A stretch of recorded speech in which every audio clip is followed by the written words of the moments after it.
오늘 우리 주신 하나님의 말씀은 두 군데인데요. 주보에는 한 군데 신명기 나와 있습니다. 그런데 신명기 말씀과 함께 다른 말씀 한 군데 더 보려고 합니다. 두 번째 말씀은 설교 중에 찾기로 하고요. 먼저 우리 신명기 말씀 찾아 읽도록 하겠습니다. 신명기 4장 44절에서 49절입니다. 오늘 선교 캠프 간다고 못 나온 분들이 더 계세요. 그런데 여러분, 이럴 때 앞에 앉지 왜 그렇게 뒤에 앉아 계십니까? 상당히 의문이 들 때가 있습니다. 왜 뒤에 앉을까? 뭐 땀새 뒤에 앉을까? 그런 생각이 들 때가 있습니다. 전살 얘기한 게 아니고 말투만 흉내내는 거예요. 자, 신명기 4장 44절에서 49절 교도하겠습니다. 모세가 이스라엘 자손에게 선포한 율법은 이러하니라.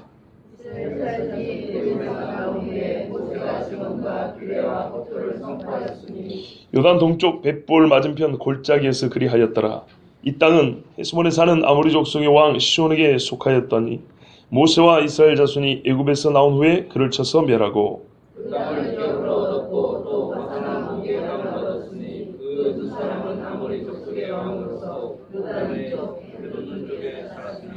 그 얻은 땅은 아르논 골짜기 가장자리에 아로엘에서부터 시온산 곳 헤르본 산까지요.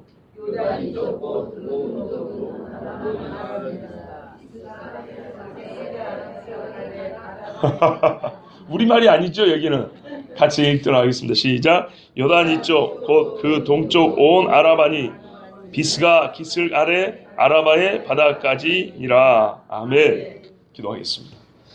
살아계신 아버지 하나님, 어제까지 은혜 충만, 아침까지 은혜 충만, 오후에는 조금 떨어지고 저녁에는 겨우 피곤해서 주여, 우리의 몸 상태는 이렇습니다.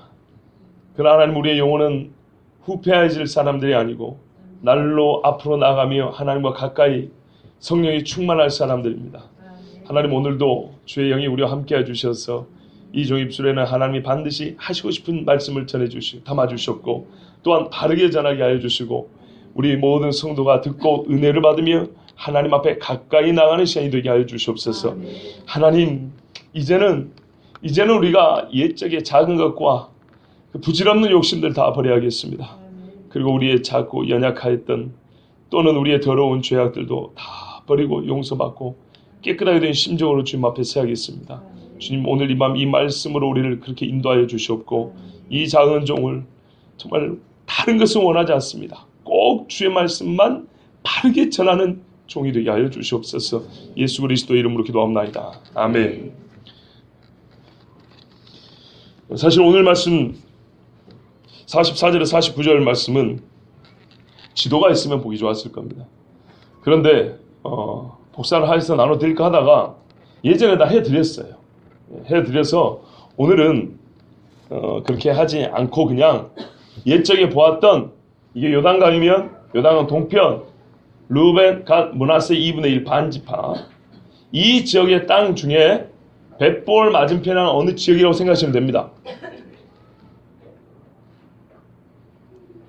지도를 복사할 걸 그랬나요? 그러니까 여기 요단강이에요. 이게 요단강이면 이쪽이 가나안, 이쪽이 요단 동편이죠.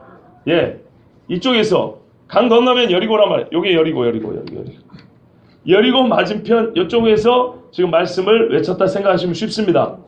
예전에 지도 다 드렸어요. 솔직히 지도 저도 다 까먹어 버리지 그거 어떻게 여기 박아갖고 다니는 것도 아니고.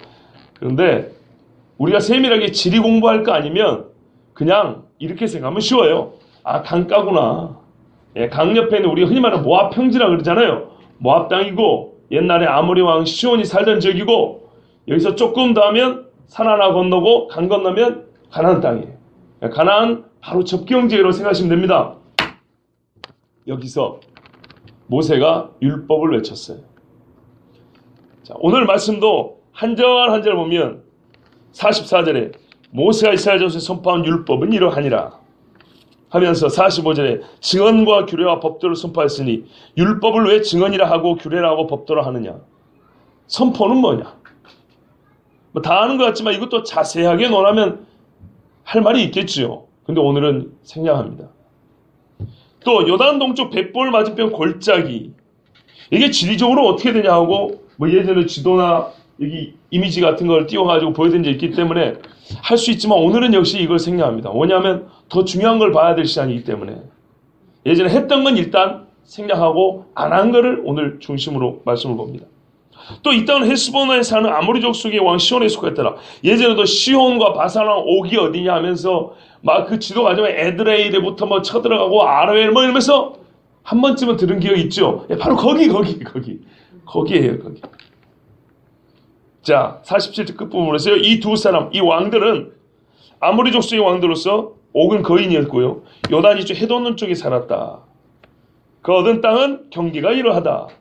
궁금한 거 한 가지는 이겁니다. 48절에 시온산 곧 헤르몬 산이요. 시온산은 예루살렘에 있는 성전이 있는 산이 아닌가요? 왜 시온산을 헤르몬 산이라고 그럴까요? 그 잘 모르겠죠? 예, 역시 이것도 연구해 볼 대사입니다만 오늘은 이것도 일단 생략합니다.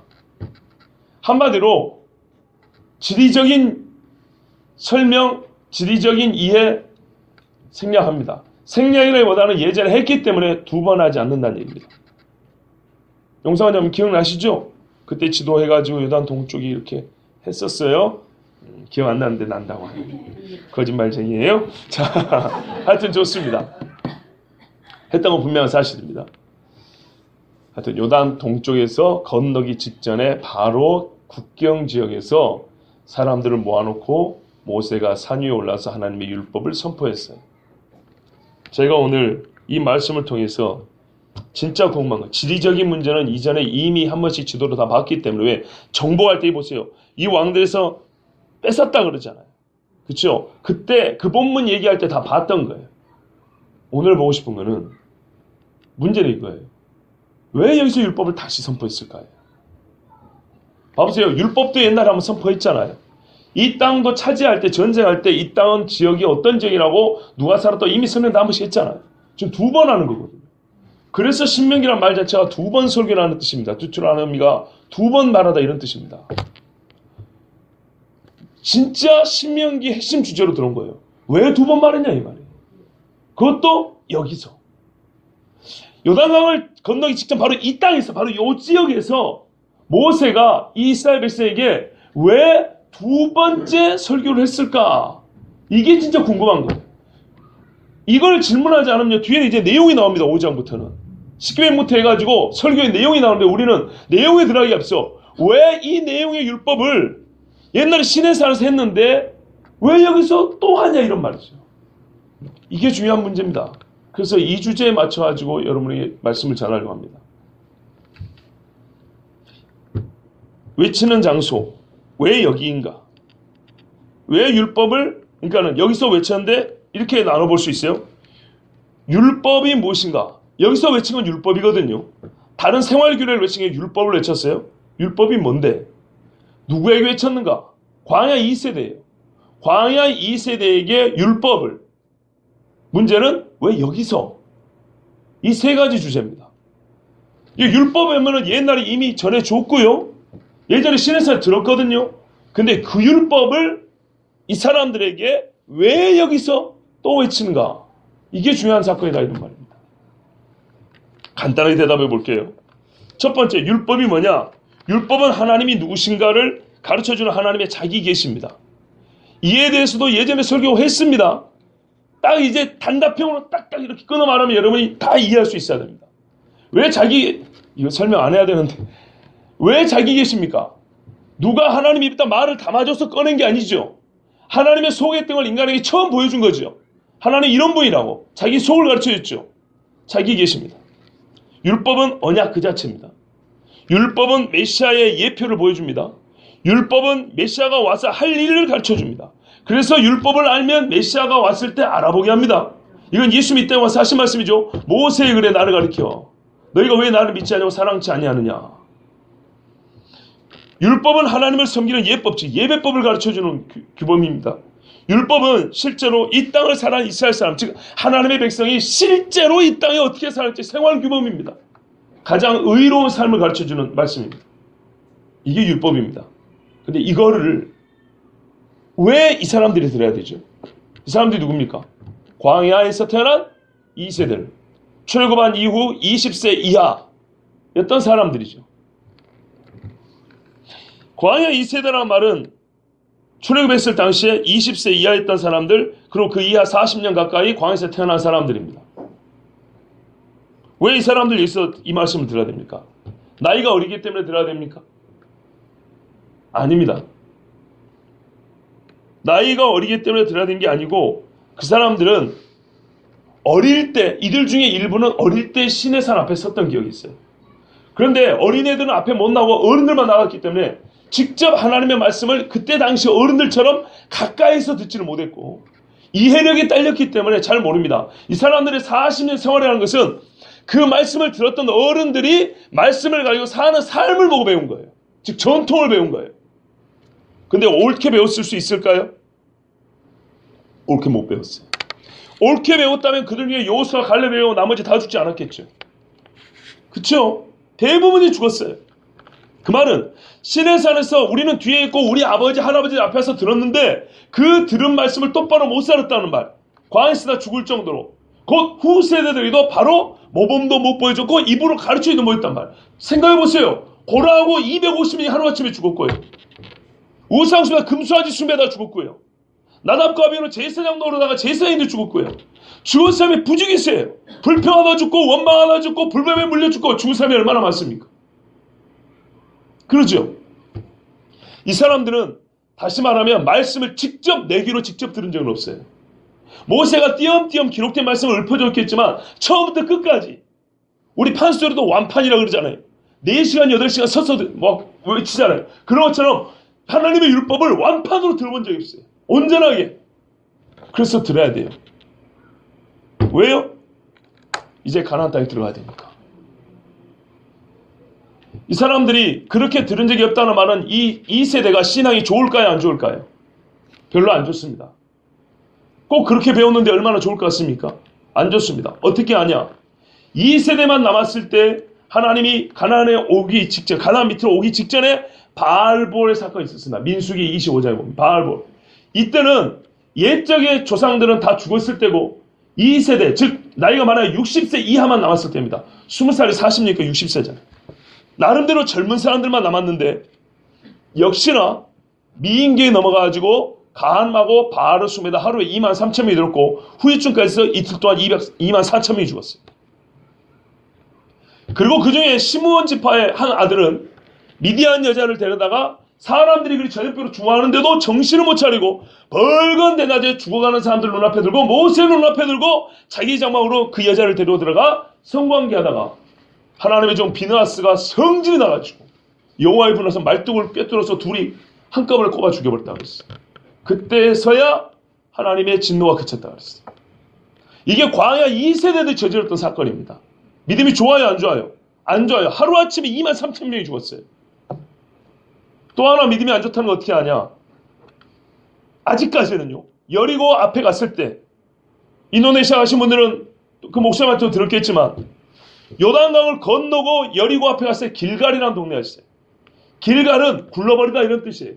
뭘 굴러버리냐? 애굽에서 종살이는 이제 아예 똘똘 말고 다 버려버렸다 이 말이에요. 여기서부터 요단강을 건널 때부터는 진짜 약속의 땅이라는 거예요. 완전히 애굽은 끝! 이런 말이에요. 근데 거기서 생각한 게 뭐예요? 할례였어요. 40년 가까이 할례를 못한 거예요. 그래서 이스라엘 남자들이 전부 다 할례를 했어요. 무슨 말인지 아시겠죠? 모세가 살아있는 40년 동안에도 할례하라는 말을 안 듣는다 그 말이에요.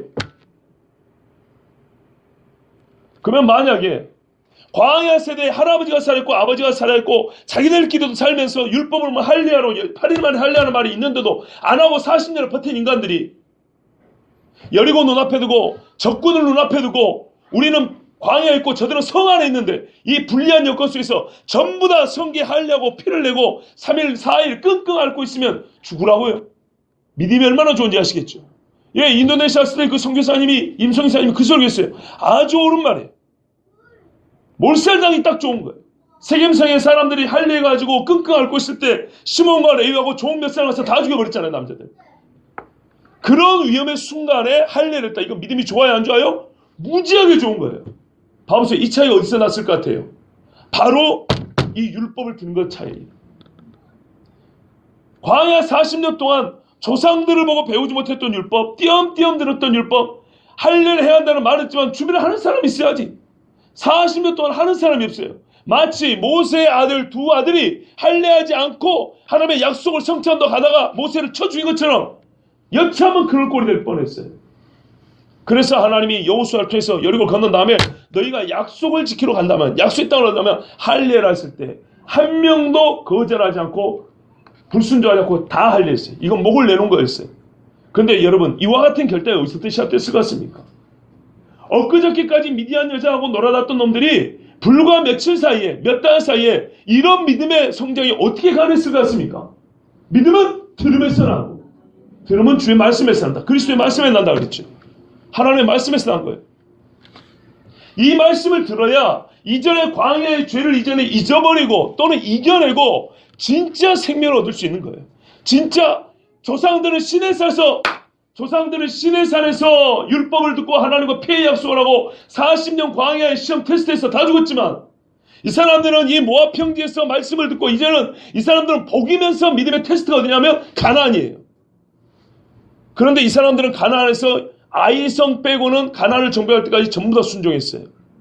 그렇죠. 그 전에 뭐가 있었다고요? 율법을 선포하여 듣는, 말씀을 듣는 시간이 있었어요. 이 말씀을 듣는 시간이 없었다면 제 아무리 광야 이 세대들 젊은 놈들 해봐야 반드시 이 사람들은 가나안에 들어가자마자 괴멸입니다. 광야 이 세대들은 그렇게 믿음이 좋은 사람들이 아닙니다. 좋은 본을 배운 사람들도 아닙니다. 그래서 이들에게는 다시 한번 직접 완판으로 율법을 드려야 될 필요가 있었어요. 진짜 내가 누구고 하나님은 어떤 분이고 하나님이 우리를 여기까지 이끌으신 이유가 무엇이고 우리는 어떻게 여기까지 왔는지에 대해서 들어야 될 필요가 있었어요. 그리고 여기는 어디입니까? 광야 끝입니다. 더 이상 이 말씀을 듣고도 우리 앞전 세대가 살았던 그 광야같이 살지 말고 다시 한번 너희에게 어떻게 해요? 기회를 준다는 거예요. 뒤에 보면 나오죠. 생명과 사망의 길을 너희 눈앞에 두노니 이는 너와 너희 후손이 살게 하려 합니다. 구원을 얻게 하려 합니다. 그랬어요. 그래서 이 말씀을 준 거예요.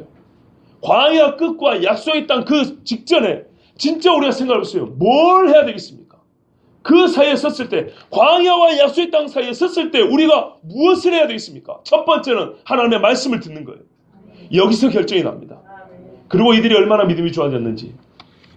요단강에서는요, 발을 먼저 댔다는 걸 아셔야 됩니다.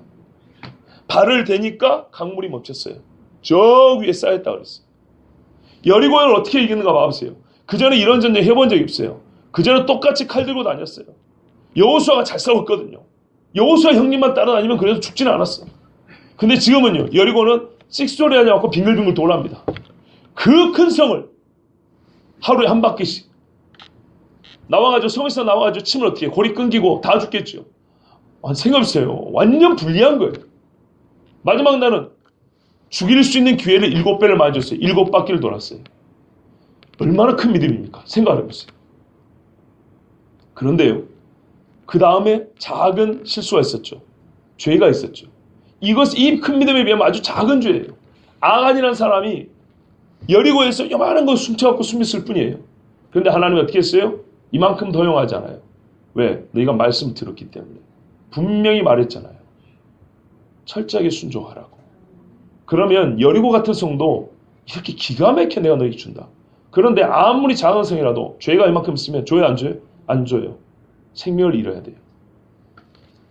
아골골자는 거기서 나옵니다. 아간이 묻힌 뜻이란 말입니다. 아골골자.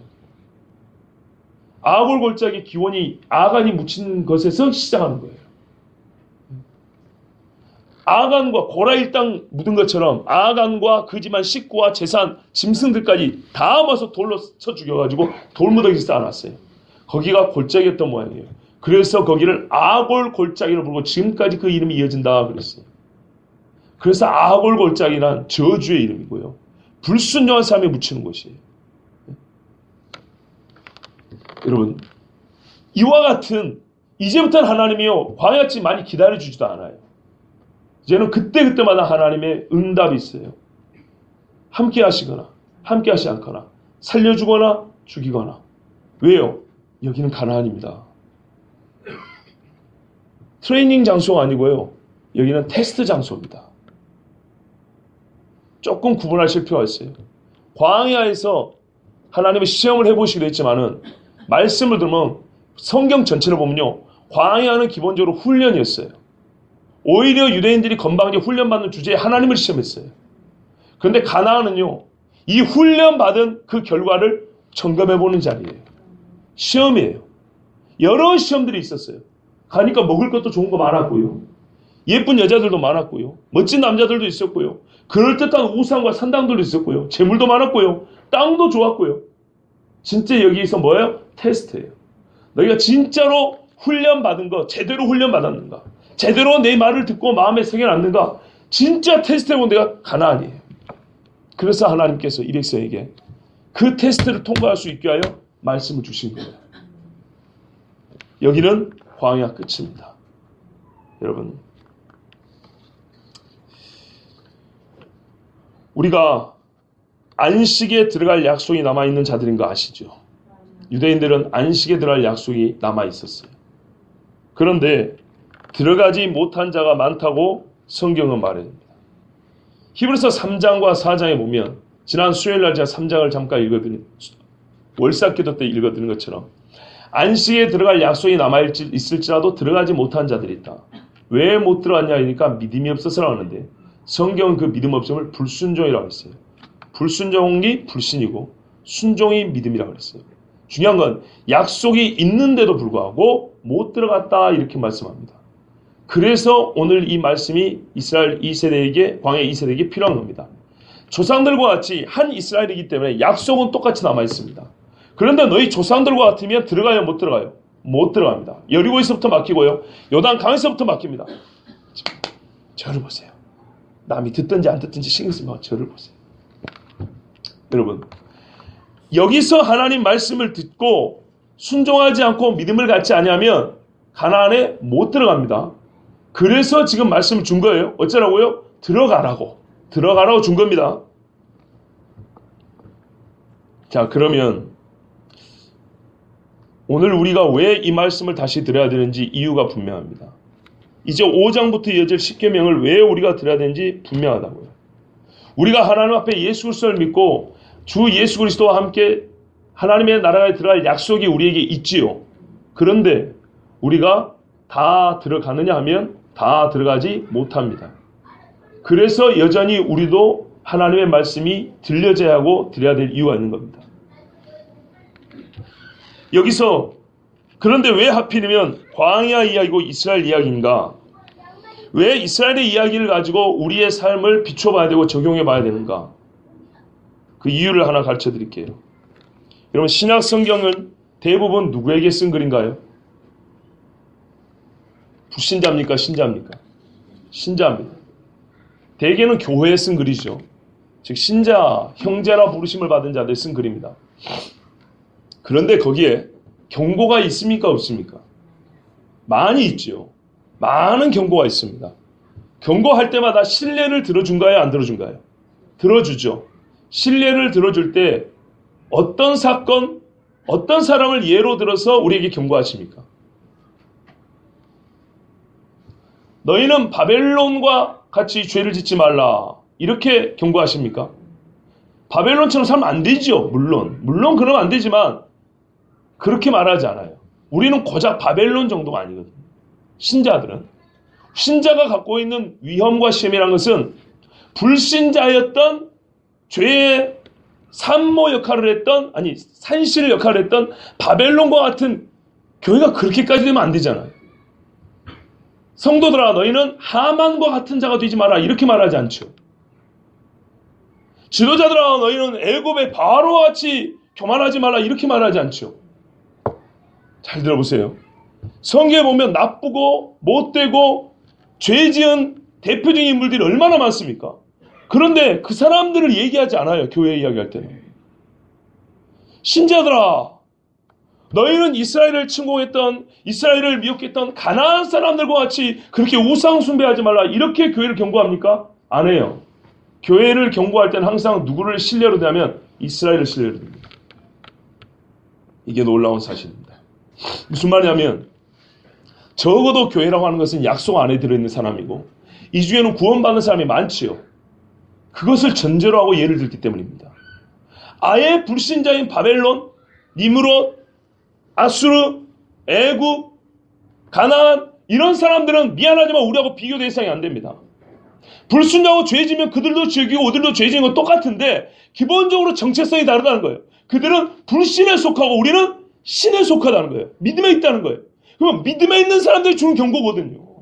불신자들에게 예수 안 믿으면 지옥 갈 거야 이렇게 쓴 책이 아니고 보니까 대부분의 교회에 대한 말씀은 믿는 너희가 바로 믿어야 된다는 거죠. 믿음에서 떠나지 말라는 거잖아요. 그러면 실제로 믿음에서 떠나면 안 됐었던 사람들을 가지고 예를 들어줘야 될 거 아니에요.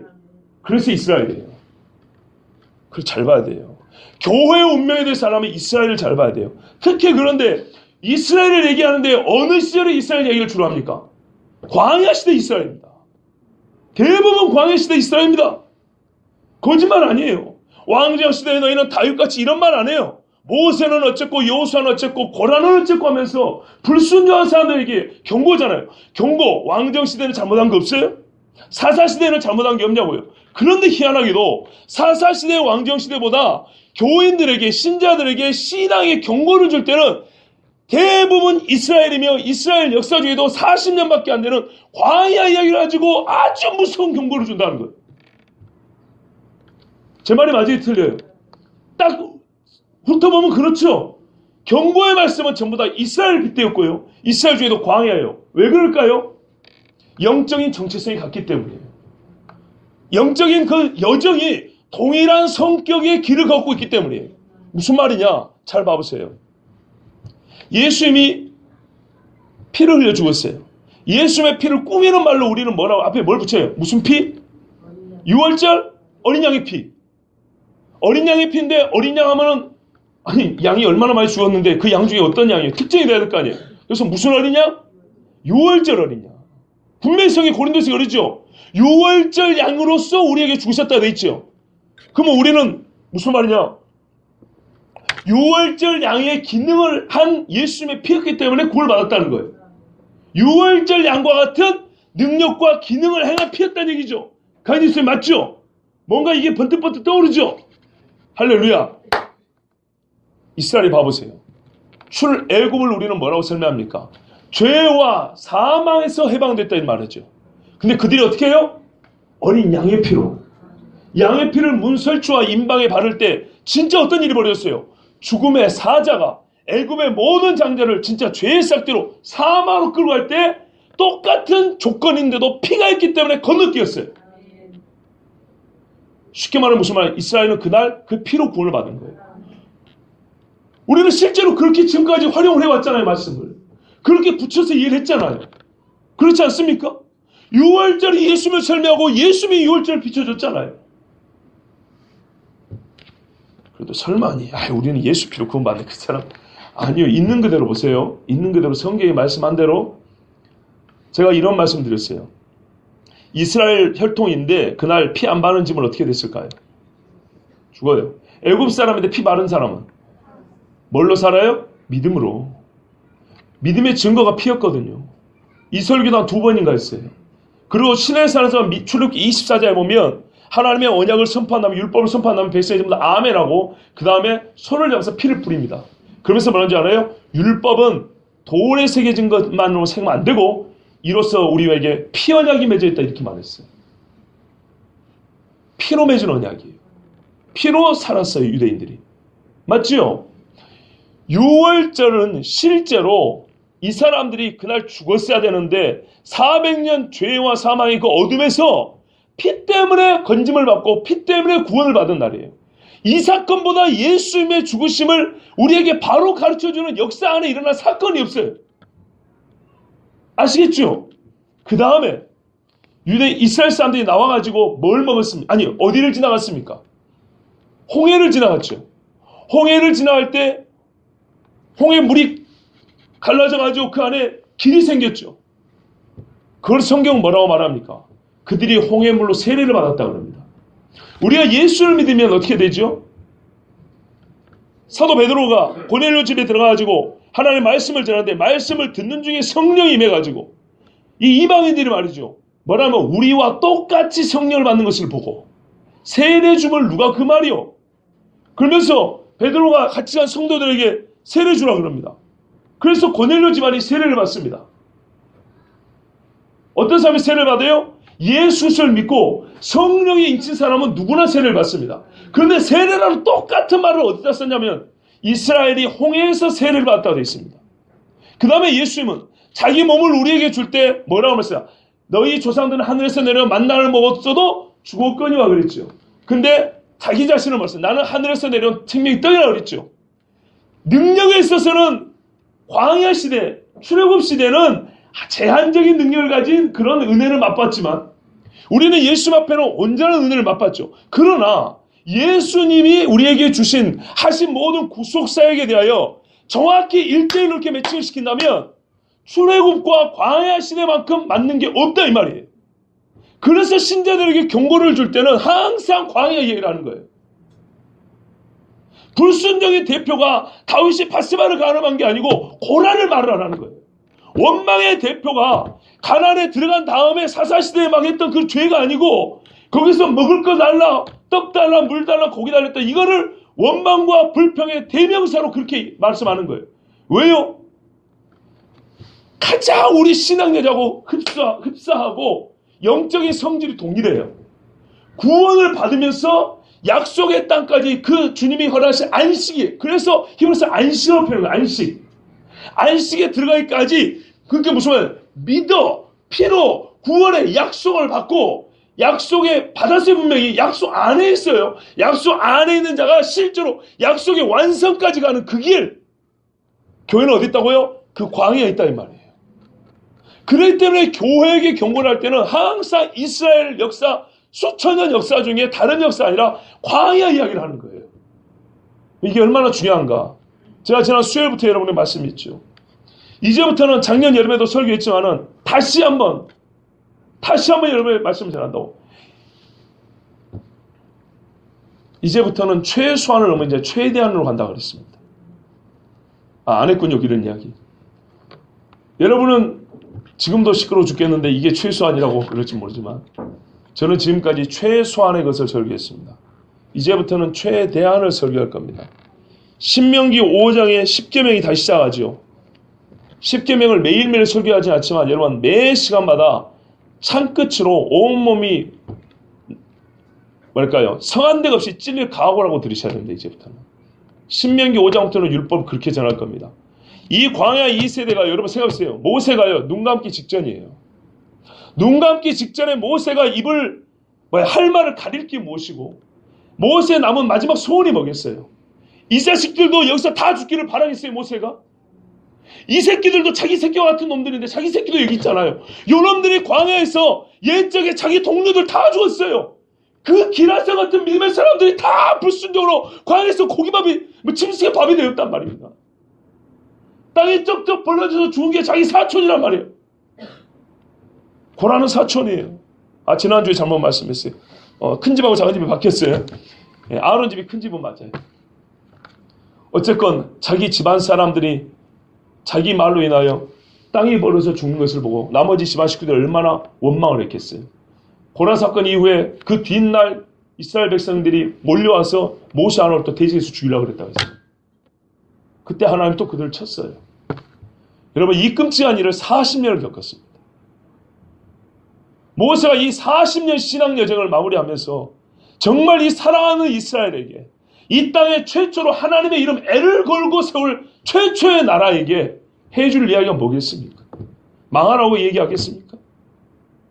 정말 무엇을 원하고 무엇을 떠오르면서 지나간 40년 인생을 도듬어 보면서 정말 내가 이들에게 해줄 마지막 말이 무엇인가 생각했을 때 물론 하나님 명령했지만 그 마지막 유언과 같은 말씀이 신명기 5장 이하의 말씀입니다. 그렇다면 저는 아주 수명이 남아있을지라도 젊으니까 일단 그렇게 본다 할지라도 전하는 심정과 그 말씀의 확실함은 모세와 같이 전해야 되겠죠. 40년 동안 너희 아비에미들하고 내가 같이 살았는데 새끼들아 너희 에비가 내 앞에서 다 죽었다. 이제 남아있는 너희 자식들에게 내가 해줄 수 있는 마지막 하나님의 말씀을 할 때 어떻게 전했겠어요? 나는 그 심정을 얼마나 전할 수밖에 없어요. 요단강을 건너느냐 건너느냐 못 건너느냐 모세가 눈을 감은 다음 이야기예요. 내가 어떻게 전하에 따라 요단강을 건너느냐 못 건너냐가 걸려있다 이 말입니다. 일단 그래서 오늘 이 말씀이 왜 중요한가? 오늘 지금 우리는 서론격으로 듣는 겁니다. 왜 이 율법을 드려야 하는가? 아까 하던 말씀을 연결해 계속하겠습니다. 우리는 예수님을 유월절 어린 양이라 하고요. 그 피로 죄의 사함을 받고 죄와 사망에서 자유함을 얻었다 그랬습니다. 이스라엘 사람은 똑같습니다. 그러나 안타깝게도 그들은 광야에서 그 첫 약속의 세대가 다 죽었습니다. 우리 역시 예수 그리스도를 말미암아 구원을 약속받은 사람입니다. 그러나 성경에 있는 것 같이 너희가 이미 얻었고 얻고 있는 중이고 장차 얻을 것이다. 이렇게 세 가지 시제로 말씀한 것처럼 이스라엘 사람들도 출애굽할 때 그날 죽음의 사자로부터 이미 구원을 얻은 것이고 광야 여정의 순종과 함께 구원을 이루어가는 것이고 바울이 말했어요. 두렵고 떨림으로 구원을 이루어갔어요. 표딱지 하나 얻어오는 게 아니에요. 언제라도 이거 쓰면 식당 가서 자면 밥 주는 게 아니에요. 두렵고 떨림으로 구원을 이루어가 그랬고요. 장차 우리의 구원이 하늘로부터 온다 그랬어요. 그렇다면 우리의 신앙 여정이 이렇다고 교회에게 주신 말씀이면서 그런 신앙 여정을 걷고 있는 너희들은 교회는 반드시 경고를 들었는데 그것은 어떻게 해요? 너희가 똑같은 영적인 괴를 걸었던 이스라엘 광야 세대 이야기를 들어야 된다 이 말이에요. 실제로 그 예를 오늘 두 번째 본문으로 읽고 전해야겠습니다. 고린도서 10장을 보십시오. 10장 1절에서 13절 말씀입니다.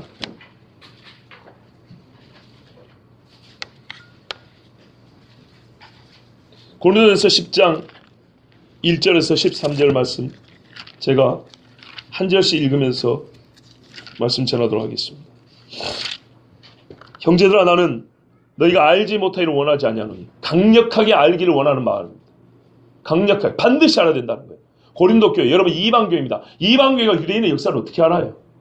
히브리서 보면 유대인의 역사가 시편까지 인용했고 자세히 되어 있습니다. 이미 저를 보세요. 이스라엘의 역사는 시편에서 요약 정리가 다 되어 있습니다. 시편을 노래할 때 이스라엘의 역사를 가지고 하나님과 함께하지 않았건 이스라엘의 역사를 가지고 시편을 노래 다 하고 있습니다. 특히 광야 얘기는 시편 105편과 106편에 자세하게 노래 있어요. 그거를 다시 신약은 인용을 합니다. 무슨 말이냐면 구약의 사건을 구약 안에서 해석을 하고 정리를 했고 해석하고 정리한 것을 신약에서 예수님의 빛으로 다시 한번 우리에게 주시는 말씀들이 신약에 있다 이 말입니다. 그런데요 유대인의 뿐만 아니라 신자된 유대인뿐만 아니라 신자된 이방인조차도 알아야 된다는 거예요. 이게 무슨 말이에요? 유대인만 유대인의 역사를 아는 게 아니고 모든 신자는 반드시 그러니까는 혈통과 민족을 불문하고 그리스도인이라면 들어야 한다 이런 말입니다. 왜요? 유대인들 이스라엘이 광야 걸었던 것이 혈통과 민족을 불문하고 모든 그리스도인의 신앙 여정을 그대로 보여주기 때문입니다. 고린도인들에게 말합니다. 형제들아 난 너희가 반드시 알기를 원한다. 우리 조상들이 유대인들이 이스라엘이요 다 구름 아래 있고 바다 가운데로 지나며 이 어마어마한 일을 누가 경험해 봤습니까? 히브리서 6장 말씀 기억하는데 한 번 비침을 받고 하늘의 신령한 것을 맛보고 바로 그 이야기예요. 모세에게 속하여 최고의 종이라죠. 히브리서에 보면 하나님의 종의 종 중에 모세 같은 자가 없다잖아요. 그러니까 무슨 말 지금까지 하나님과 이런 작은 종이 아니라 모세 하나님을 대면한 모세한테 설교를 들었다니까요. 지금 죽은 주기철 목사만 살아도 여러분 난리가 날 거 아니에요. 근데 모세한테 설교를 듣고 세상에 구름기둥과 불기둥이 인도를 꼭 갔고요. 이러고 신앙생활을 했다는 거예요. 이러고 하나님을 따라갔다는 거예요. 다 구름과 바다에서 세례를 받고 와, 그 밤에 말이죠. 홍해를 지난 것이 뭐예요? 세례를 받았다고 얘기잖아요. 너희가 예수 그리스도 그러니까 너희가 하나님의 어린 양의 피로 구원받고 하나님의 백성들과 하나님의 세례는 하나님이 인간에게 인치는 행위지 인간이 하나님의 요구과 받는 표가 아니거든요. 이것이 주어졌다고 안 주어졌다고요? 주어졌다고요. 아니 나는 성경대로 얘기하잖아요 지금. 그렇죠? 성경대로 보세요. 성경대로. 다 같은 신령한 음식을 먹으며 다 한 사람도 빠짐없이 다 같은 신령한 음식을 먹었어요. 다 같이 설교 듣죠. 다 같은 신령한 음료를 마셨으니 이는 그들을 따르는 신령한 반석으로부터 마셨어요. 그 반석은 곧 그리스도시라. 이러니까 이 사람들이 우리 신앙인들 우리 교인들하고 견조받을 사람들이 말이에요. 이 말이 무슨 말이냐면요. 여러분 구약성경의 출애굽기 민수기에 보면 반석에게 명하여 물을 내는 사건 두 번 있어요. 하나는 처음에 반석을 치라고 했고요. 두 번에는 하나님이 반석을 명하라 그랬어요. 그런데 두 번째도 성질을 낸다고 모세가 쳐버렸어요. 그래서 하나님이 내 거울을 그걸 가렸다 그랬죠. 그런데 여러분, 기록은 두 번 됐지만 두 번뿐이라고 생각하세요. 광야에는요 40년을 빙글빙글 돌 때 물이 나오는 데가 거의 없습니다. 여러분 생각해보세요. 물이 안 나온 데가 두 지역밖에 안 되고 나머지는 다 물 나왔으면 그게 왜 광야겠어요? 사람들이 떼거지로 몰려들어 살지. 그렇지 않겠습니까? 기록이 두 군데 됐다 해갖고 물이 없는 데가 두 군데밖에 없었나 보다. 이것은 완전 착각입니다. 가는 데마다 물이 없는 거예요. 되게 사실은 가는 데마다 물이 없는 거예요. 그래서 이 말씀이 보세요. 이는 그들을 따르는 신령한 만세로부터 말씀해. 가는 데마다 하나님이 물을 내줬다 이런 뜻이에요. 말하자면 가는 데마다 물을 내줬는데 그래서 항상 하늘에서 신령한 만나를 먹고 살고 메추라기를 먹고 산 것처럼 신령한 물을 항상 이렇게 삼박자마치 그렇게 먹고 살았다는 얘기예요. 예전에 설교 들은 분들 아시겠지만 이 사람들이 하나님 앞에 고기 먹고 싶다고 불평했죠. 원망하고 그랬죠. 그래서 하나님이 고기 줬잖아요. 근데 왜 메추라기일까요? 그거야말로 하나님 주고 싶으니까 메추라기 좋겠죠. 그러나 여기에는 약간의 해학이 있어요. 지구상에 고기가 제일 많이 사는 데는 물속일까요? 땅 위일까요? 하늘일까요? 우리 중에 제일 똑똑한 시험 들까봐 말 못하겠고요. 여러분 물속에 고기가 제일 많습니다. 물속에 안 들어가서 잘 모르시죠? 바다에 있는 고기가 육지에 있는 고기보다 훨씬 많습니다. 그리고 육지는 평면이잖아요. 물은 부피가 있어서요. 위에 사는 고기, 밑에 사는 고기까지. 그죠? 어마어마합니다. 어마어마해요. 근데 하나님이 바닷물 고기로 죽지 않았어요. 육지에 있는 것들도 많잖아요. 육지에 있는 거 주지 않았어요. 그 다음에 고기 중에 사실 별 볼이 없는, 비교할 때 별 볼이 없는 고기가 조류, 새입니다. 새. 아쉬울 때 쇠고기 뜯어먹지 누가 소고기 뜯어 안 먹고 소고기, 쇠고기 뭐 비슷하네. 쇠고기를 뜯어 먹겠어요. 근데 새 중에 꿩이면 좋은데 메추라기가 많아요. 삼계탕 닭 정도밖에 안 된다고요. 얼마나 이게 해악이 있냐면요. 너희가 그랬지. 여기 있는 짐승을 다 잡은들 우리에게 며칠을 식량 끓여야 되겠냐고. 그러면서 하는 거예요. 내 손이 짧아졌냐 그랬어요. 나를 어떻게 보냐 이러잖아. 너희가 나를 아주 무능력한 신으로 보는구나. 그래서 메추라기 준 거예요. 어류도 아니고 육류도 아니고 조류. 조류 중에서 별 보는 메추라기 40년 동안 원 없이 먹게 해줄게. 메추라기 한 종류로, 새 한 종류로 이 많은 사람을 40년 동안 원 없이 먹게 해줬어요. 그럼 나머지 고기는 못 먹이겠어요? 하나님 뭘 못 주겠어요? 무슨 말씀인지 아시겠죠? 거꾸로 말하면 그 정도로 믿음이 없었다는 얘기예요. 자, 하나님은 가는 데마다 반석을 쪼개서 물을 줬는데 성경은 뭐라고 해석해요? 반석은 그리스도란 말이에요. 그러면 그들은 진짜 예수님 말씀해요. 나에게 오라.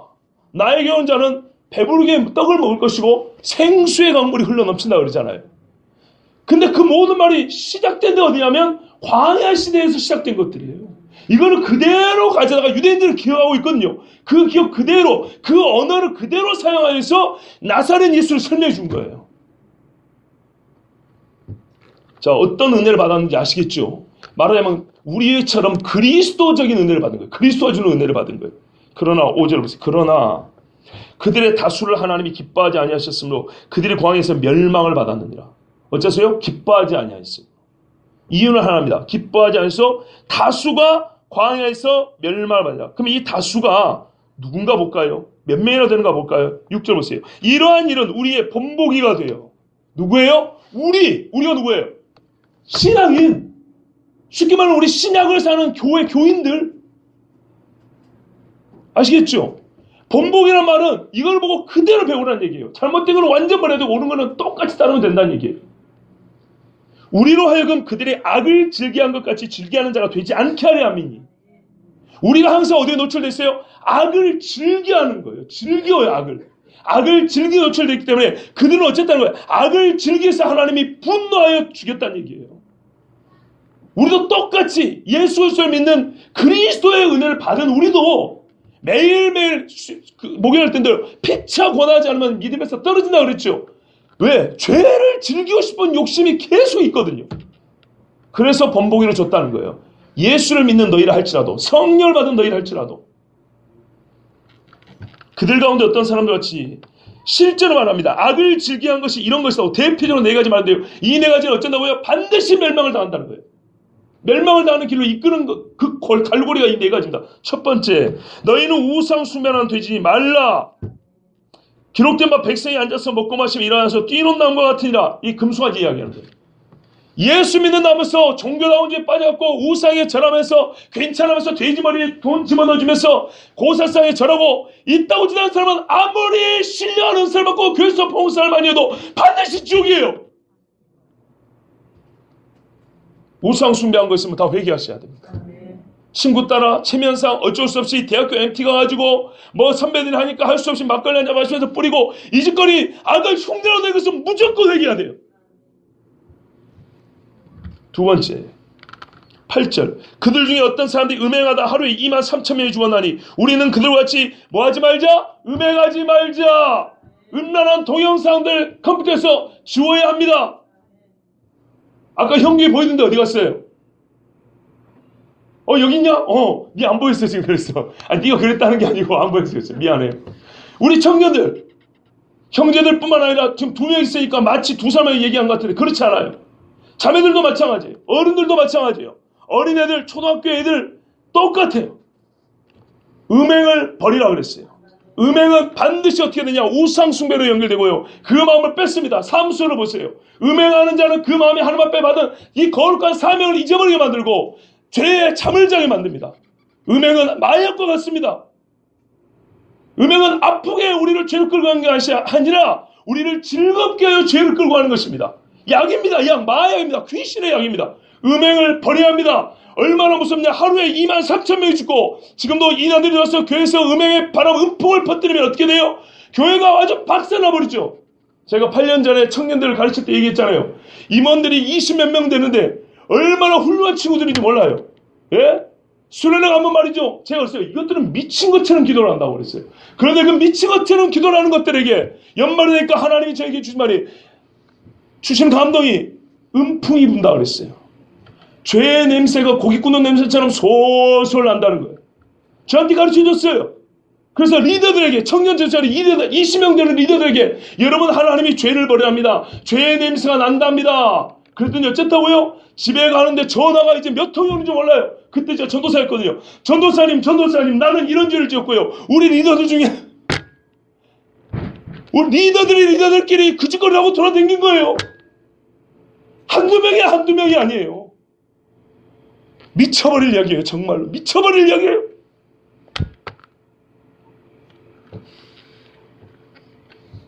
한두 명이 아니에요. 진짜. 그 중에 어떤 이는 젊어서 결혼을 해가지고 남편이 바람피고 해가지고 이혼을 해가지고 청년부에 복귀한 자매가 있었어요. 이렇게 말하면 또 아는 사람이 있을까 너무 죄송한데, 프라이버시인데 참 죄송합니다.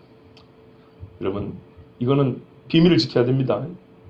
혹시 짐작되는 사람이 있더라도 여러분 중에 그 외에 하여튼 생각도 못했던 사람들이, 그런데 감사한 게 뭐예요?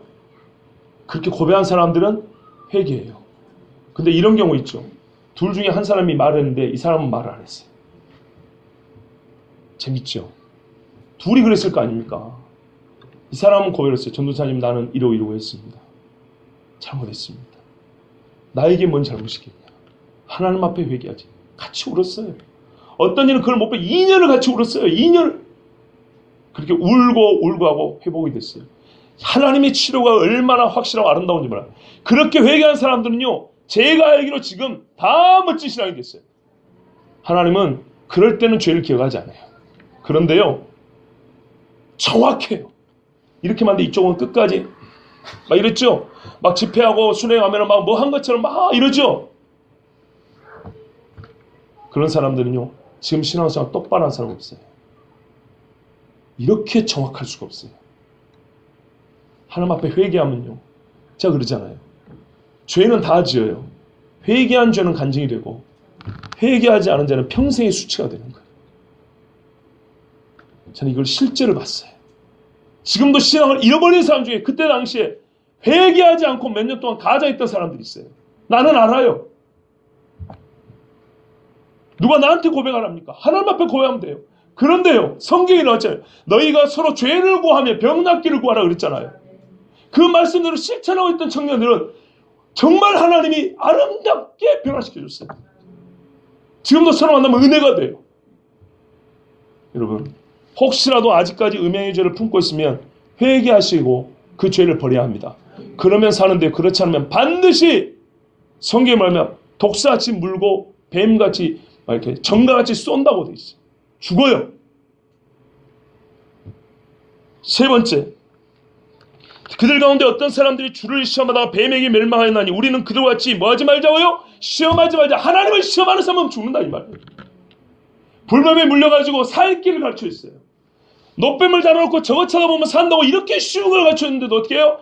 하나님이 살려주셔서 저까짓 게 뭐 있겠어 이러면서 자기 힘을 의지하고 자기의 민간 처방을 의지하고 사람을 의지하고 다른 사회 궁리하다가 하나님이 보기만 하면 된다는데 하나님의 구원의 능력을 의심하고 시험했어요.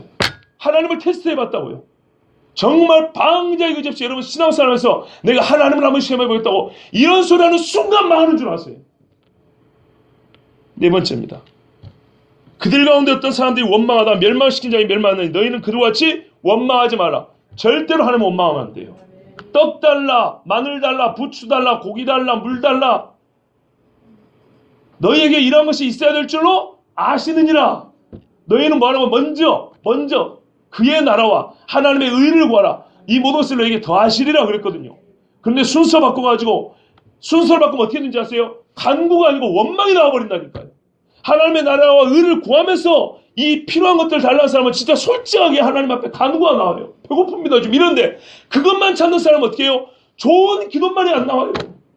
우리가 일반 어느 사람보다 기도할 때 가장 고상한 거 나오는데 이런 원망하는 사람은 기도 소리 자체도 얼마나 거칠고 악하고 우리가 듣기에도 불편한지 몰라요. 하나님 원망한 사람은 요만큼의 복도 못 얻고 다 죽습니다. 누가 이런다고요? 교인들이 이런다고. 교인들이. 우리가 그런다고요. 이래서 멸망을 당한다고. 왜? 약속이 남아있어요. 히브리서 보면 똑같이 나와요. 약속이 남아있지만은 너희가 하나님을 배신하면 멸망한다 그랬거든요. 그 배신의 큰 빌미가 되는 것들이 바로 이런 것들이라는 거예요. 이것만 아니지만 이게 대표적인 거예요. 실제로 이러한 죄로 말미암아 세상에 바다 밑을 걸어보셨습니까 여러분? 하늘에서 여러분 만나를 먹어보셨습니까? 이 어마어마한 모세가 지도하는 그 말씀을 들어보셨습니까? 하늘에서 불이 떨어졌고 고기를 불사르는 그런 경험을 해봤습니까? 해가 멈추는 경험을 해봤습니까? 그런 사람들조차도 어째요? 이런 죄 가운데는 어때요? 다 죽는다고 했어요. 근데 이 말씀을 왜 고린도 교인한테 합니까? 왜요? 너희가 똑같이 이렇게 죽을까요? 본보기로. 그 다음에는 더 확실한 말씀이 있어요. 11절입니다. 그들에게 일어난 일은 본보기가 되고 또한 말세를 만난 우리를 깨우치기 위하여 기록되었느니라. 아멘. 어리석게도 한 번 구원받았으니까 나는 계속 구원하고 영원히 구원받고 무슨 짓을 해도 하나님은 우리를 사랑하시고 나를 붙들고 거짓말하지 마세요. 무슨 짓을 해도 하니. 삼손이 머리를 잘라도 하나님 힘 줍니까? 다윗이 밧세바를 간음하고 충신 우리아를 죽여도 내 새끼 다윗 하고 하나님이 봐줍니까? 천만의 말씀에 여러분이 다윗보다 하나님 앞에 더 사랑받는 사람이에요? 우리가 다윗보다 하나님 앞에 더 믿는 사람이에요? 주제 말이죠. 예? 우리가 모세같이 하나님에게 충성한 사람들이에요? 그런데 모세마저도 반석을 명하라는데 쳐가지고 반환을 못 들었어요. 물론 이 말은 구원 못 받았다는 말이 아니에요. 그러니까 모든 것이 100%다 동일하다는 얘기는 아니지만 영적인 성질이 같다고 얘기했잖아요. 여러분, 우리는 모세도 아니고 엘리야도 아니고 다윗도 아니에요. 좀 너무 우리를 격화시킬 필요 없지만 우리는 그냥 평범한 그리스도인일 뿐이에요. 교회에 그냥 일주일에 몇 번 나오고 기도하는 정도일 뿐이에요. 예? 목을 걸고 지팡이 들고 바로 앞에 간 사람들도 아니고 반세에서 나오는 물을 마신 사람들도 아니고 모든 것을 다 버리고 주를 따른 12제자 같은 인간들도 아니에요. 그런 주제에 하는 말은 뭐라고요? 뭔 짓을 해도 하나님은 항상 하나님이 나와 함께한대요. 하나님 함께하고 싶죠. 함께하고 싶은데 네가 나를 버릴 때는 나는 너를 떠난다 분명히 돼 있어요. 그런즉 선줄로 생각하는 자는 어쩌라고요? 넘어질까 조심하라. 누가 선주로 생각했어요? 믿음이 좋다고 생각하는 사람이 선주로 생각했어요? 믿음이 안 좋다고 생각하는 사람이 선주로 생각했어요? 믿음이 좋다고. 대표적으로 저 같은 사람들, 목사들, 신학교 졸업장이 구원표인 줄 알아요. 신학교 졸업장이 자기들이 성경을 바르게 해석할 수 있는 자격증인 줄 알아요. 무슨 신학박사 학위 받으면 그게 무슨 능력인 줄 알아요. 택도 없는 하지 마세요. 요셉과 다니엘이 어떻게 해서 승리했습니까? 성경에 보면 표면적으로는 지성입니다. 매우 똑똑합니다. 그 지성은 어떻게 시작됐습니까? 영성입니다. 여러분, 몇 달 전에 제가 작년에 설교했지만 앞으로 시대는 어떤 시대가 오냐? 컴퓨터하고 사람 머리하고 잭을 연결해가지고 사람 머리가 인터넷처럼 움직이는, 인터넷 정보를 그대로 여기서 받아들이는 그런 시대가 옵니다. 한 십몇 년 안 남았습니다. 제 말이 거짓말처럼 이걸 이름하여 하이브리드 인간이라고 합니다. 자동차도 전기하고 기름하고 섞어떼지요. 이걸 하이브리드 차라 합니다. 다른 표현은 제가 인조인간 말할까요? 인간 개조라고 그랬어요. 신체 일부분을 기계로 바꾸는 것, 전기 시스템으로 바꾸는 것. 그런데 그것만이 아니에요. 브레인 네트워킹, 뇌하고 연결해가지고요, 코드별로 해가지고요, 내가 지금 당장 저기 있는 아론 형제하고 통하고 싶잖아요. 그러면 딱 이거 하면 여기서 이렇게 텔레파시 통화처럼 주고받는 거예요. 인터넷 연결된 것처럼. 이런 시대를 살아요. 이런 시대에 공부가 무슨 소용이에요? 이 말은 공부하지 말라는 게 아니고 이것을 거부하는 그리스도인 자식들이 학교에서 1등할 수 있겠어요? 1등 못해요. 컨닝을 막을 방법이 없어요. 이미 백과사전을 머리에 들고 다니고 똑같단 말이에요. 그런 놈들이 시험을 치고 그런 놈들이 입사시험을 경쟁을 하면 예수쟁이들이 이길 수 있겠어요? 우리는 하나님의 형상이라고, 이 몸을 거룩히 지켜야 한다고, 성령이 함께하는 이 몸 하나님이 지킨다고 이렇게 하는데 이길 수 있겠냐고요? 못 이기죠. 아니, 대답해 보세요. 이겨요? 못 이겨요? 못 이겨요. 이미 중국에서는 세 사람의 유전자 중에서 제일 좋은 것만 조합해가지고 인간을 공장에서 찍어냈어요. 아기를 제일 좋은 것만 만들어가지고 연결 붙여가지고 아기를 실험실에서 만들어냈다니까요. 그런 애가 지금 태어났다니까요. 애를 디자인해서 만들어냅니다. 우리 새끼들은 아프고 병들어 가면 오냐 울면서 진자리 마른 자리 이런 필요 없어요. 어른들보다 명령이 더 좋아. 금세 근육이 붙고요. 부쩍부쩍 커버려요. 영화 스파이더맨 아시죠? 거미줄 쫙 해가지고 있는 막 영웅 영화 있죠. 이게 실제로 미국 군사 실험에서 끝난 이야기라는 거 아십니까? 거미 유전자하고 인간 유전자 섞어가지고 사람 피부가 거미줄이 아주 탱탱하거든요. 아주 강한 거거든요. 총을 맞아도 뚫지 못하는 피부가 나왔어요. 공장에서 만들어낸 게 아니고 유전자 조합해가지고 그걸 만들어냈어요. 문제는 언제 이거를 가동하느냐예요. 사람들에게 소위 말해서 언제 이거를 심판하느냐의 문제예요. 돈 많은 사람들부터 시작하는 거예요. 그런 세상에 거룩을 지키고 불법을 행하지 아니하고 하나님 앞에 온전한 이 몸을 가진, 정말 하나님 앞에 예배하는 우리 그리스도인들이 소위 세상적인 경쟁력을 가질 수 있겠어요? 절대 못 이깁니다. 그럼 우리 다 죽어야 되겠네요. 아니죠. 그래서 성경에 본보기로 보여줬잖아요. 이스라엘이 군사적으로 여리고를 무너뜨렸습니까? 그 사람들이 가나안에서 농수관계, 그러니까 물을 잘 돼가지고 거기서 농사지어서 먹고 살았습니까? 요셉이 제 아무리 꿈을 했어야 한다 하더라도 그 나라의 관리 등용 기준은 꿈 해석입니까? 다니엘 같은 놈은 어릴 때부터 반국가 단체에 가입한 거 비슷한데요. 왕이 먹는 음식을 왜 안 처먹어요? 왕의 명령을 어릴 때부터 싹수가 노래 어기는 거예요. 기독교인들 나중에 기독교를 버려라, 세계 종교를 하나 하고 서로 종교는 화평하자 이럴 때 꼭 보수 꼴통 기독교인들만 아니라고 우리는 예수에는 구원했대를 외친단 말이에요. 그놈들은 뭐예요? 처음부터 낙제예요. 빨갛게 딱 붙여놓는다고요. 그런 놈들이 어떻게 세상에서 먹고 사냐 이 말이에요. 다니엘 세 친구 꼭 그런 애들이었어요. 밑보이도 보통 밑보인 게 아니에요. 그 어떻게 살았어요? 하나님 앞에 기도하고 하나님을 붙들므로 하나님이 세상의 말하자면 99.9%가 살아가는 방식이 아닌 0.001%가 살아가는 정말 특이한 하나님이 사는 방법으로 그대로 살려주시고 높여주시고 사용하셨죠. 그래서 마지막 때일수록 성령 충만밖에 없다는 거예요. 지성이 훌륭하나 영성이 엉망인 애들은 멸망으로 가도 영성이 깊은 아이들은 지성도요 자동으로 따라온다고 그랬어요. 이건 제 얘기가 아니고 줄리 쪼라는 미국에서 이 사역을 하는 차세대 영성 훈련을 시키는 어떤 여자 집사님의 말씀이에요. 얼마나 훌륭한지 몰라요. 여러분 진짜 무서운 시대가 오고 있습니다. 말세를 만난 너에게 본보기, 말세를 만난 우리에게 어떤 시험이 있다는 거예요? 원망의 시험이 있을 것이고 음란의 시험이 있을 것이고 우상 숭배 시험 얼마나 많습니까? 예? 불평하고 하나님을 시험해봅니다. 테스트로. 알량한 신앙으로 테스트해보고 삶의 환경으로 테스트해보고 하나님을 시험하는 이 멸망하는 짓거리들을 믿음 없는 자들부터 시작할 때 교인들이 어떻게 해요? 따라가요.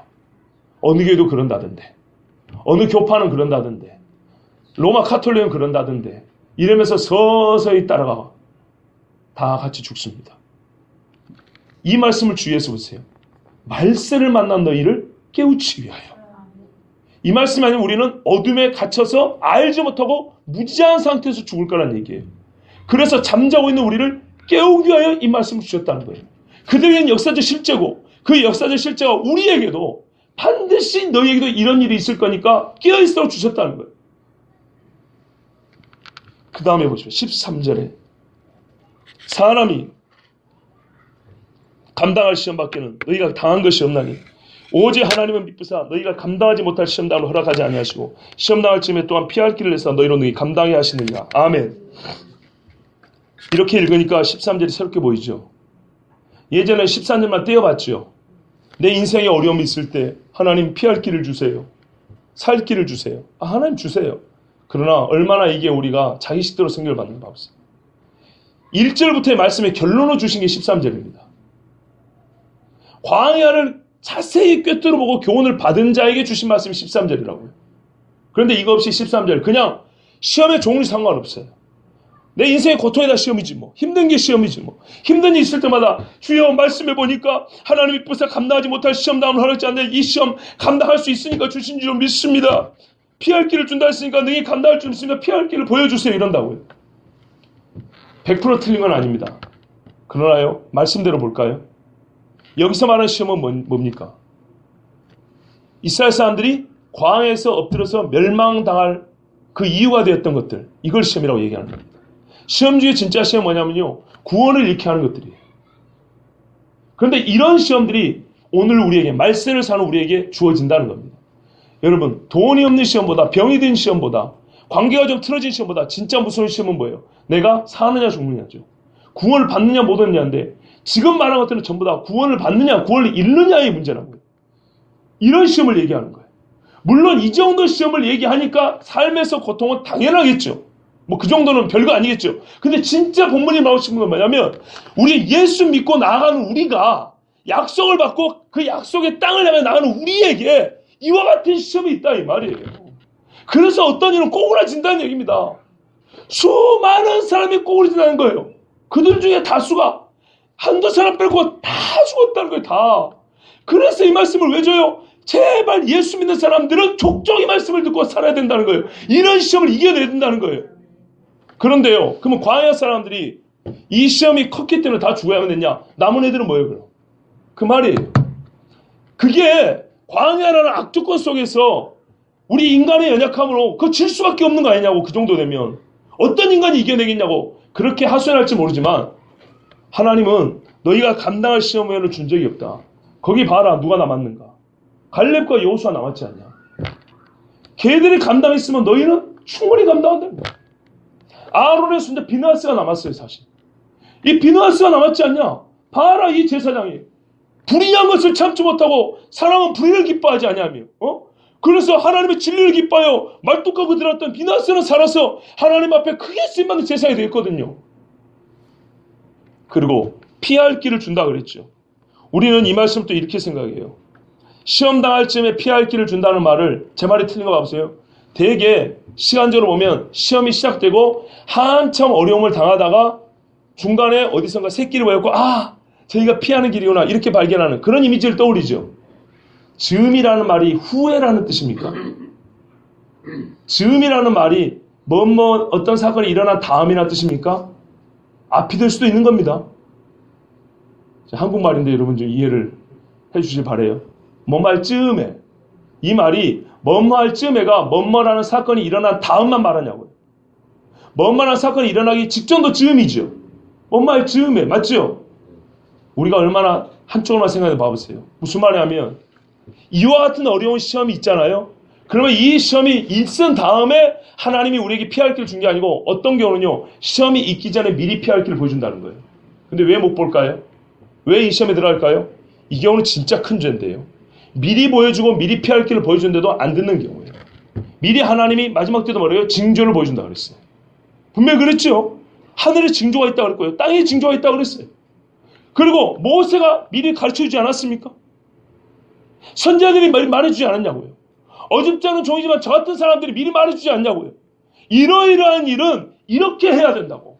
이렇게 기도를 해야 되고 하나님 앞에 물어야 하고 성령과 지혜가 충만한 사람을 평상시에 예를 들어서 평상시에 오가는 대화가 옳은 길로 이게 사고가 어떻게 해요? 바르게 정립되어야 있어야 한다고. 평상시에. 그러면 어느 때로도 이런 시험이 있으면 능히 이길 수 있다고 말했지만은 아무렇게 살다가 막딱 때리면 그때 세워 좀 도와달라고. 왜 그렇게 무지한 짓을 합니까? 즈음이라는 말은 사건이 일이 터진 다음이라는 게 아니고 일이 터지기 전에도 미리 보여준다는 얘기예요. 실제로 광야에서 그랬거든요. 여러분, 이제부터 우리는 정신을 좀 바짝 차려야 되겠습니다. 저는 하나님이 아니라서 함부로 판단하고 싶지 않습니다. 이 판단하지 않는다는 것은 기분 좋게 하러 여러분 다 구원받습니다 라는 이런 식의 판단도 안 하고요. 나만 믿음 좋은 것처럼 여러분 중에 많은 사람이 지옥 갈 겁니다. 이런 식의 판단도 안 합니다. 그렇게 판단 안 했습니다. 난 말씀대로 이제 하겠습니다. 완악하고 왜 이런 일을 하냐고 하면 히브리서는 완악하기 때문에 되어 있고요. 성경 전체로 보면 완악함의 시작점은 도울 사람이라고 되어 있어요. 잘 들어보세요. 어쨌든 이 대표적인 네 가지, 음행하며 우상 숭배하며 원망하며 하나님을 시험하는 것, 이런 일을 하는 사람은 약속의 땅에 못 들어갑니다. 그리고 이 시험은 광야 시대 예수 그리스도의 피와 같은 유월절 어린 양의 피로 구함을 받고 세례를 받고 하늘의 신령한 음식을 맛보고 모세 같은 훌륭한 지도자와 함께 성령이 함께한다는 증표를 가지고 날마다 하나님이 주시는 생명을 이어받으면서 가나안으로 들어갔던 사람들 중에 몇 사람 빼놓고 다 죽었다는 것을 오늘 우리에게 말씀하신 것은 우리가 예수 그리스도를 믿고 구원을 얻었다고 자신을 할지라도 선주로 생한 자는 넘어질까 두려워하라. 실제로 우리에게 이와 같은 반드시 멸망에 이르고야 말 시험이 있다는 것이고 그러나 하나님께서 우리에게 이 말씀 주신 것은 미리 준 거예요. 즈음에. 일이 일어날 즈음에 미리 우리에게 가르쳐 주신 것이에요. 피할 길이 무엇인지 이미 보여준 것이에요. 이것들을 피하라 그랬고요. 그래서 디모데전서는 뭐라고 말합니까? 너희는 이것들을 피하고 믿음의 선한 싸움을 싸우라 이렇게 돼 있어요. 여러분 이제는요 겨우 살아남아가지고 우리끼리 누가 믿음이 좋네 누가 훌륭한 그리스도인네 이 정도 얘기할 때는 좀 넘어가야 되겠습니다. 지금은 마지막 때라고 합니다. 고린도전서의 고린도 교인들은 벌써 마지막 때의 말씀을 들었고 자기 역사도 아닌 이스라엘 광야의 역사를 들으면서 아 우리가 믿음에서 떨어질 수 있구나. 아 우리가 약속의 땅에 가는 여정 중에서 꼬그라져 죽을 수가 있구나. 그래서 경고를 받고 신앙생활을 부지런히 하게 됐어요. 우리가 이 약속을 경홀히 여기지 마시고 행여라도 나에게 이런 죽음에 이를 시험이 있을까 하여 자기 자신을 늘 믿음에 있는 거 확인해 보시고 혹시 이런 시험이 있을 것 같으면 하나님 앞에 바로 그때그때마다 죄를 버리시고 회개하고 주님 앞에 도와달라고 간구해야 됩니다. 그렇지 않으면 우리 중에 그 누구도 자기 영혼을 보장할 수가 없고 서로가 서로를 지켜줄 수 있는 영혼은 없습니다. 심판은 하나님이 하십니다. 저는 하나님의 말씀을 따라볼 때 우리 중에도 100% 구원한다고 자신 못합니다. 배도라는 말이 왜 있겠습니까? 배도. 믿음에서 떠난다는 말이 왜 있겠습니까? 꼭 이와 같은 일이 있기 때문입니다. 진짜로 있기 때문입니다. 여러분 정신 차려 깨어 근신하며 기도하여서 우리 다 함께 우리 주님이 허락하신 약속의 땅에 들어가길 바랍니다. 같이 기도하겠습니다.